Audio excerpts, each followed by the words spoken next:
నడిచినా కూర్చున్నా మోకాళ్ళ నొప్పులు వస్తున్నాయా? ప్రాణ పెయిన్ క్లినిక్ లో అధునాతన చికిత్సతో మోకాళ్ళ నొప్పులు తగ్గించుకోండి. నమస్తే, వెల్కమ్ టు మనం టీవీ. నేను వలి. కాంగ్రెస్ ప్రభుత్వం, తెలంగాణ ప్రభుత్వం 6 గ్యారెంటీలు అమలు చేసేందుకు వేగంగా అడుగులు వేస్తోంది. ఈ రోజు నుంచే అంటే 28 డిసెంబర్ నుంచే దరఖాస్తుల స్వీకరణ ప్రక్రియ అనేది ప్రారంభమవుతుంది. ఆ దరఖాస్తులు అంటే 6 గ్యారెంటీలకి ఎవరైతే దరఖాస్తు చేసుకోవాలనుకుంటున్నారో ఆ అప్లికేషన్ ఫామ్ కూడా వచ్చేసింది. ఇక్కడ మనకి స్క్రీన్ మీద చూడొచ్చు. తెలంగాణ రాష్ట్ర ప్రభుత్వం అభయహస్తం అని చెప్పి మెయిన్ హెడ్డింగ్తో ఈ ఫామ్ మనకి కనిపిస్తోంది. 6 గ్యారెంటీలు అప్లై చేసుకుందామని చెప్పి చాలామంది ఆశగా ఎదురు చూస్తున్నారు. అప్లికేషన్ ఫామ్ ఎప్పుడు వస్తుంది, దరఖాస్తు ఎప్పుడు చేసుకోవాలని చెప్పి చాలామంది వెయిట్ చేస్తున్న పరిస్థితి చూస్తున్నాం. ఈ రోజు నుంచే 28 డిసెంబర్ నుంచే అప్లికేషన్స్ అనేవి మనం నింపేసి అప్లై చేసుకునేడానికి అవకాశం కల్పించింది తెలంగాణ ప్రభుత్వం. ఇక్కడ మనం చూడొచ్చు, ప్రజాపాలన మీరు చూస్తున్నారు. అప్లికేషన్ ఫామ్ 6 గ్యారెంటీలకు సంబంధించి దరఖాస్తు చేసుకునే ఫామ్ మీకు కనిపిస్తుంది. ఇక్కడ ప్రజాపాలన 28/12/2023 ఈ రోజు నుంచి 6/1/2024 జనవరి 6వ తారీఖు వరకు మీరు దరఖాస్తులు చేసుకోవచ్చు. ఈ అప్లికేషన్, ఈ ఫామ్స్ నింపేసి సంబంధిత అధికారులకు ఇవ్వాల్సి ఉంటుందన్నమాట. ఆ దరఖాస్తు ఏ విధంగా ఉంటుందనేది చూద్దాం. ఇక్కడ మహాలక్ష్మి, రైతు భరోసా, గృహజ్యోతి, ఇందిరమ్మ ఇండ్లు, చేయూత పథకముల కొరకు అంటే 5 గ్యారెంటీలు ఇచ్చారండి. ఇక్కడ మహాలక్ష్మి పథకం ఒకటి, తర్వాత రైతు భరోసా, గృహజ్యోతి, ఇందిరమ్మ ఇండ్లు, చేయూత పథకముల కొరకు అని చెప్పి చాలా స్పష్టంగా చెప్పారు.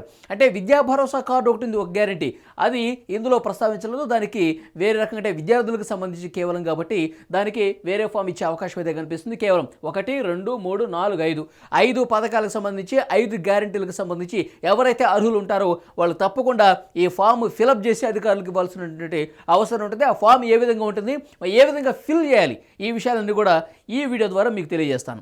ముందుగా కుటుంబ వివరాలు, దరఖాస్తుదారు వివరాలు అనమాట. కొంచెం జూమ్ చేస్తాను మీకు. దరఖాస్తుదారు ఇంటి యజమాని పేరు, పూర్తి పేరు రాయాలి. దరఖాస్తు సంఖ్య అనేది అధికారులకు మనం ఇచ్చినప్పుడు వాళ్ళు ఒక నెంబర్ వేసి ఇస్తారనమాట. ఇక్కడ చూడొచ్చు, దరఖాస్తుదారు ఇంటి యజమాని పేరు, పూర్తి పేరు రాయాలి ఇక్కడ. తర్వాత స్త్రీ అయితే స్త్రీ, పురుషుడైతే పురుషుడు, ఇతరులైతే ఇతరులు.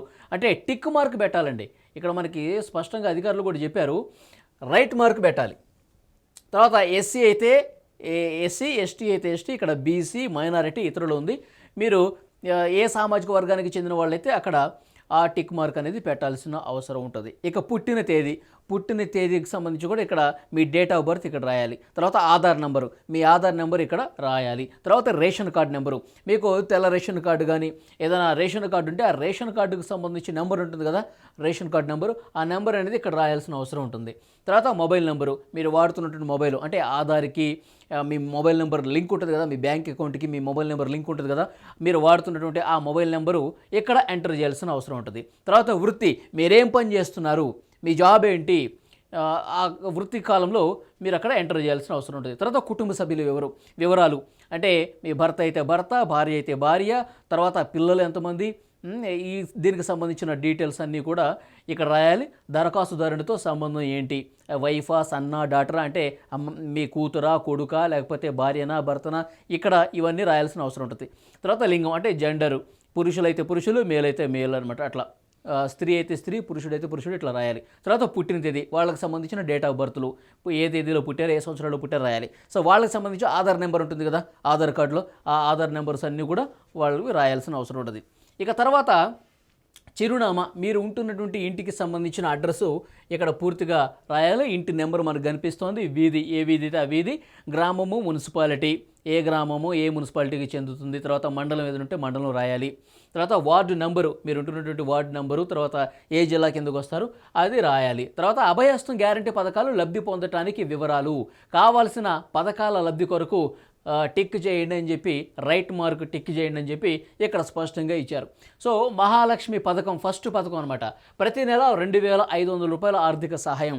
ఒక గ్యారెంటీలో మహాలక్ష్మి పథకం కింద 2,500 రూపాయలు ప్రతి పేద మహిళకి ఇస్తామని గ్యారెంటీ ఇచ్చారు కాబట్టి అది మీకు వర్తిస్తుందని భావిస్తే ఇక్కడ టిక్ పెట్టండి. తర్వాత 500 రూపాయలకు గ్యాస్ సిలిండరు, మహాలక్ష్మి పథకంలోనే 500 రూపాయలకే గ్యాస్ సిలిండర్ ఇస్తామని చెప్పి ఏ ఒక గ్యారెంటీలో, మహాలక్ష్మి పథకం గ్యారెంటీలో ఇది కూడా ఉందన్నమాట. సో ఈ 500 రూపాయల గ్యాస్ సిలిండర్ కూడా మాకు కావాలి, మేము కూడా దానికి అర్హత పొందుతామని చెప్పి మీరు భావిస్తే కనుక ఇక్కడ కూడా టిక్ చేయాలి. ఇక్కడ టిక్ పెడితే మీరు గ్యాస్ కనెక్షన్ నెంబరు, మీ గ్యాస్కి కనెక్షన్ నెంబర్ ఉంటుంది కదా, కనెక్షన్ నెంబరు అది రాయాలి. తర్వాత సరఫరా చేస్తున్నటువంటి కంపెనీ పేరు, మీది ఇండియన్ గ్యాసా, హెచ్పి గ్యాసా, ఇంకేదైనా గ్యాస్ ఉంటే కంపెనీ పేరు ఇక్కడ రాయాలి. సంవత్సరానికి వినియోగిస్తున్న గ్యాస్ సిలిండర్లు, అందాజుగా ఒక సంవత్సరానికి మీరు ఎన్ని గ్యాస్ సిలిండర్లు వాడతారు, 6, 8, 7 ఆ నెంబర్ ఏదైనా ఉంటే ఇక్కడ రాయాల్సిన అవసరం ఉంటుంది. తర్వాత ఇంకొక గ్యారెంటీకి సంబంధించి రైతు భరోసా పథకం. ఇక్కడ రైతులకు ప్రతి ఏటా ఎకరానికి 15,000 రూపాయలు ఇచ్చేటువంటి గ్యారంటీ పథకం ఇది. మీరు రైతు అయితే రైతు దగ్గర టిక్ పెట్టాలి, లేదు నేను కౌలు రైతు అని భావిస్తే కనుక కౌలు రైతు దగ్గర టిక్ మార్క్ పెట్టాలి. పట్టాదారు పాసు పుస్తకం నెంబర్లు, పాస్ పుస్తకం నెంబర్స్ ఉంటాయి కదా, ఆ నెంబర్స్ ఇక్కడ రాయాలి. తర్వాత సాగు చేస్తున్నటువంటి భూమికి సంబంధించిన వివరాలు. మీకు రైతు భరోసా కింద ప్రతి ఏటా ఎకరానికి 15,000 రూపాయలు రావాలంటే కనుక సాగు చేస్తున్నటువంటి భూమికి సంబంధించిన వివరాలు ఇక్కడ రాయాలి. సర్వే నెంబర్ ఏంటి, విస్తీర్ణం ఎంత ఉంది, దీనికి సంబంధించిన వివరాలు కూడా ఈ కాలంలో ఫిలప్ చేయాలి రైతులు, కౌలు రైతులు. తర్వాత వ్యవసాయ కూలీలకు ఏటా 12,000 రూపాయలు ఇస్తానది కాంగ్రెస్ ప్రభుత్వం. కాంగ్రెస్ ఎన్నికల ప్రచారంలోనే చాలా స్పష్టంగా ఈ 6 గ్యారెంటీల ప్రస్తావన తీసుకొచ్చిన విషయం తెలిసిందే. కౌలు రైతులకు ఇస్తాము, అలాగే రైతు కూలీలకు కూడా 12,000 రూపాయలు ఇస్తాం. ఇప్పుడు కూలీలు అనేసరికి ఉపాధి హామీ కూలీల కింద చాలామంది నమోదైన విషయం తెలిసిందే. వాళ్ళే ఇప్పుడు వ్యవసాయ కూలీలుగా పనిచేస్తున్నటువంటి పరిస్థితి కూడా ఉంది. సో ఉపాధి హామీ కార్డు నెంబర్, మీ దగ్గర ఉపాధి హామీకి సంబంధించిన కార్డు ఉంటే కనుక దాని మీద ఒక నెంబర్ ఉంటుంది. ఆ నెంబరు ఇక్కడ వేస్తే రైతు కూలీలందరూ కూడా, అర్హత ఉన్నట్టు వాళ్ళందరూ కూడా 12,000 రూపాయలు కాంగ్రెస్ ప్రభుత్వం ఇస్తుంది. ఎందుకంటే రైతు భరోసా గ్యారంటీల్లో కూలీలను కూడా పరిగణలోకి తీసుకుంటాం, కౌలు రైతులను కూడా పరిగణలోకి తీసుకుంటామని ప్రభుత్వం స్పష్టంగా చెప్పింది. కాబట్టి ఆ వివరాలు ఈ ఫామ్లో, ఈ దరఖాస్తులో కూడా చాలా స్పష్టంగా ఉంది. కాబట్టి ఆ నెంబర్స్ యాజ్ టీజ్గా మీకు ఏ కార్డు ఉన్నా సరే, రేషన్ కార్డు దగ్గర రేషన్ కార్డు నెంబర్ పెట్టండి. తర్వాత గ్యాస్కు సంబంధించిన నెంబర్ ఉంటే ఆ గ్యాస్కి సంబంధించిన నెంబర్ పెట్టాలి. తర్వాత ఉపాధి హామీ కార్డు దగ్గర ఆ నెంబర్ వేయాలి. చాలా దేనికది చాలా స్పెసిఫిక్గా మీరు అక్కడ రాయటానికి అవకాశం కల్పిస్తూ కాలమ్స్ అన్నీ కూడా ఇచ్చారు. నెక్స్ట్ ఇక్కడ మనం చూడొచ్చు ఇందిరమ్మ ఇండ్లు పథకం. ఇందిరమ్మ ఇండ్లు పథకం దగ్గర ఇది కూడా ఒక గ్యారంటీ ఉంది కదా. ఇందిరమ్మ ఇళ్ళు అంటే ఇళ్ళు లేని వారికి, అర్హులైన నిరుపేదలకు ఇందిరమ్మ ఇళ్ళు ఇస్తామని చెప్పారు. సో ఇల్లు లేని అర్హులైన కుటుంబానికి ఒక కాలం కనిపిస్తుంది. ఇక్కడ 1.1 ఇచ్చారు. ఇంటి నిర్మాణానికి ఆర్థిక సాయం కావాలి అన్నప్పుడు ఇక్కడ టిక్ మార్క్ పెట్టాలి. ఇల్లు లేని అర్హులైన కుటుంబాలకు ఇక్కడ 1.1 పెట్టారు. ఇంటి నిర్మాణానికి ఆర్థిక సాయం 5 లక్షల రూపాయలు కాంగ్రెస్ ప్రభుత్వం ఇంటి స్థలం ఉండి ఇంటి నిర్మాణం చేసుకోవడానికి 5 లక్షల రూపాయలు ఇస్తామని చెప్పారు. అసలు ఆ స్థలమే లేదు, ఇల్లు లేదు, స్థలం లేదు అన్నప్పుడు డెఫినెట్గా ఇక్కడ టిక్ మార్క్ పెట్టాల్సిన అవసరం అయితే కనిపిస్తోంది. తర్వాత అమరవీరులు మరియు ఉద్యమకారులకు 250 చదరపు గజాల ఇంటి స్థలం. అమరవీరులు కుటుంబం అంటే ఉద్యమంలో అసువులు బాసినటువంటి కుటుంబానికి సంబంధించిన సభ్యులు ఎవరైనా ఉంటే వాళ్ళకు కూడా ఇక్కడ 250 చదరపు గజాల ఇంటి స్థలం కాంగ్రెస్ ప్రభుత్వం ఇస్తుంది. ఎవరైనా ఉద్యమంలో చనిపోయిన వాళ్ళు ఉంటే డెఫినెట్గా ఈ కాలం దగ్గర టిక్ మార్క్ పెట్టాలి.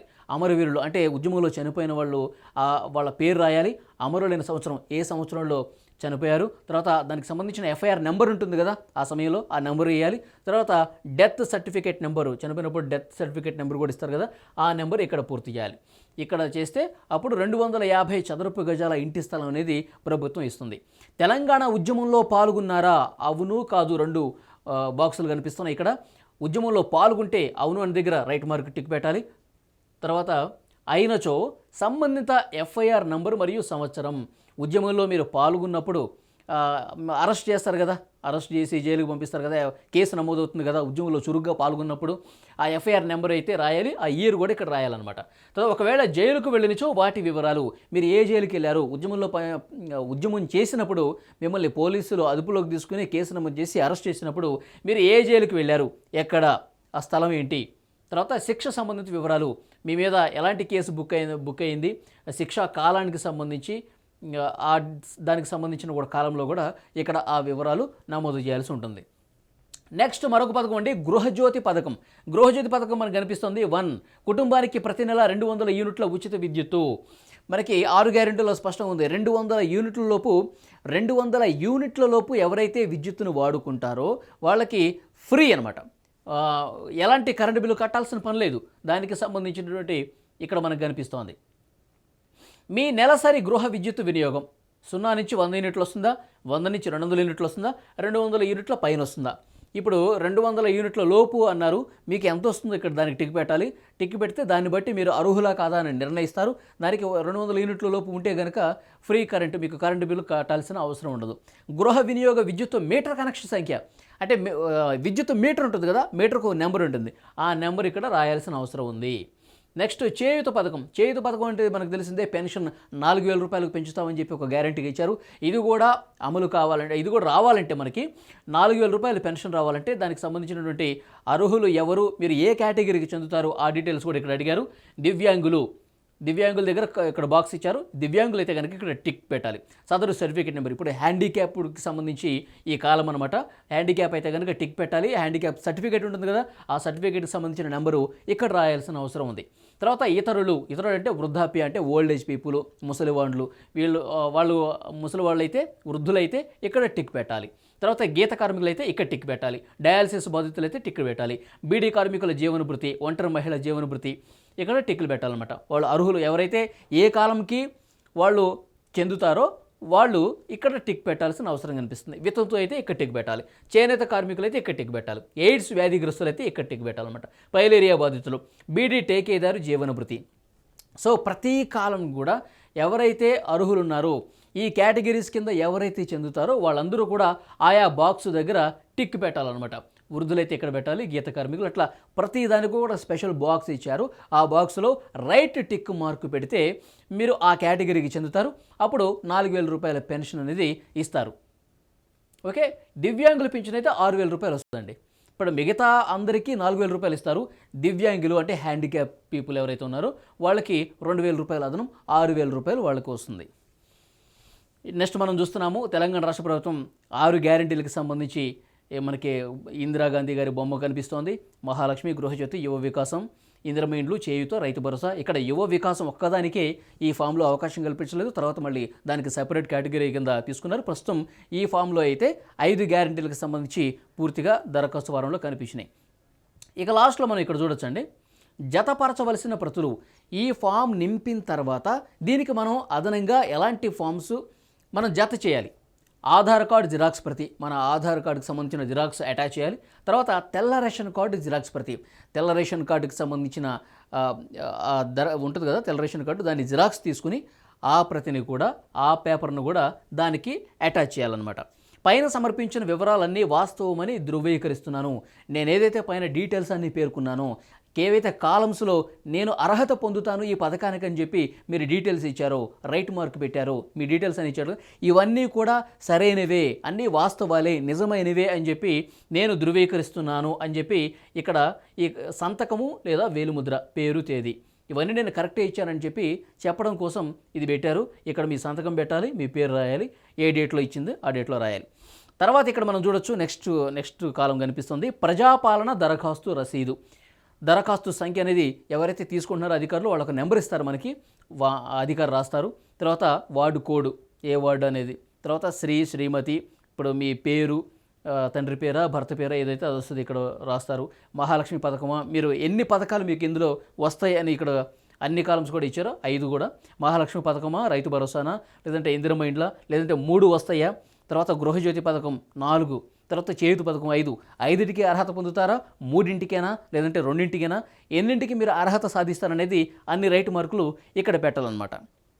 తర్వాత ఈ వార్డు నెంబరు, మండలం, జిల్లా, తేదీ, గ్రామానికి సంబంధించిన మీ వార్డుకి సంబంధించిన డీటెయిల్స్ ఇక్కడ అన్ని అధికారి రాస్తారు. తర్వాత అధికారి ఇక్కడ సంతకం చేస్తారు. పేరు, హోదా, ముద్ర, అధికారికి సంబంధించిన వివరాలు కూడా ఉన్నాయి. మీ దరఖాస్తును ఎవరైతే రిసీవ్ చేసుకున్నారో, ఇప్పుడు గ్రామాల్లో అయితే గ్రామ సభల్లో, పట్టణాలు, నగరాల్లో అయితే బస్తీ సభలు పెడతారు.